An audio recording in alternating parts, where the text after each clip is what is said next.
Ray, maybe you could just very briefly kind of summarize the cycle that you highlight in your book that I mentioned, and the 5 great kind of drivers that you've observed, and tell us a little bit about the simple kind of macro picture. I know you've got something you could share on it as well. Yeah, sure.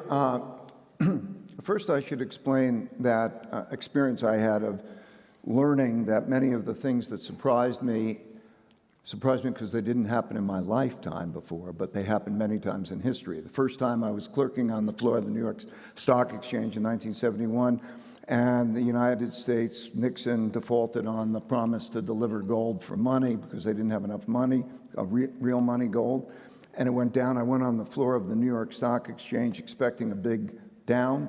It went up a lot. That's because I never had a devaluation. If it happened that, I found that in March 1933, the exact same thing happened with Roosevelt on the radio, same thing. So then I studied the 30s, what happened in 1938 in terms of the depression leading to the wars and so on, and the interest rates hitting zero is the exact same thing that happened in 2008. It was because I studied that we were able to make a lot of money in the 2008 financial crisis. So 3 things started to happen in my lifetime, our lifetimes, that never happened before, and I needed, therefore, to study them in history. The first is the amount of debt and money creation. Huge amounts of debt and money creation. Does that matter? What is the rise and decline of a reserve currency? How does that all work? I needed to see the cycles for that. The second was the amount of internal political conflict, in particular populism of the left and populism of the right. And a populist is a person who will not accept losing. They fight with their contingency, and that dysfunction and that lack of willingness to lose then had January 6th came out after the book, and there's a dynamic that we're going on for that. And the third, of course, is the great power conflict. In other words, the rise of a comparable economic and military power in the form of China rising and competing with the United States, which is also changing that world order. Those 3 things never happened in my lifetime, but are big things that are affecting things. When I went back in history, I said I needed to study how these things work. Sometimes we overlook the really big things. So I went back and I studied that, and I saw that there were 2 others that had enormous impact. The 2 others were acts of nature, in particular droughts, floods, and pandemics. And they killed more people, and they toppled more empires and changed more world orders than anything. And certainly, big issue. Now, and then number 5 is technological changes and how they evolve. So I needed to study those 5 forces. I saw that there's this cycle that repeats over for good cause-effect relationships. I don't believe in a cycle just because it repeats. I started to understand the cause-effect relationships. I have a clip here, if I can show you. Please. Just the 4 minutes. That's just a brief summary of the cycle. Can you hit it with the clip? I studied the 10 most powerful empires over the last 500 years and the last 3 reserve currencies.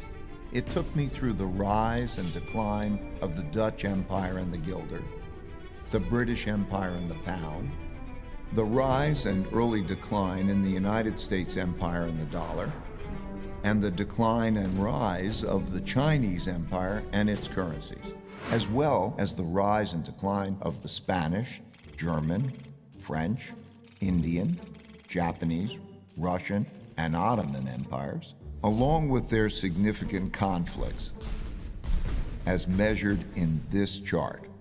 To understand China's patterns better, I also studied the rise and fall of Chinese dynasties and their monies back to the year 600.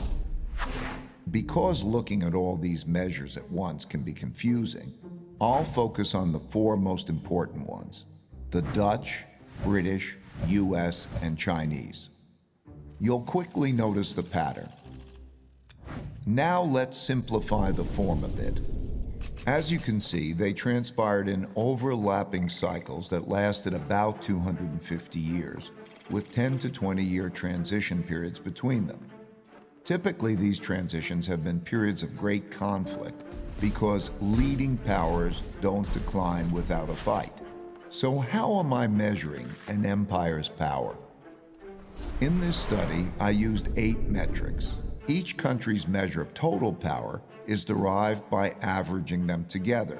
They are education, inventiveness and technology development, competitiveness in global markets, economic output, share of world trade, military strength, the power of their financial center for capital markets, and the strength of their currency as a reserve currency. Because these powers are measurable, we can see how strong each country is now, was in the past, and whether they're rising or declining. By examining the sequences from many countries, we can see how a typical cycle transpires.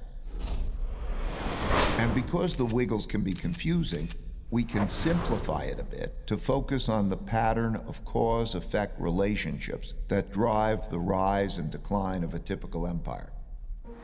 As you can see, better education typically leads to increased innovation and technology development, and with a lag, the establishment of the currency as a reserve currency.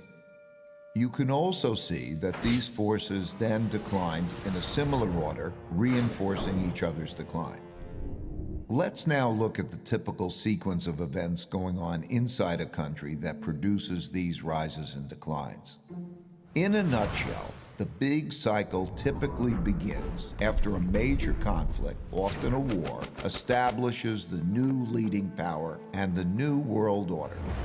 Because no one wants to challenge this power, a period of peace and prosperity typically follows.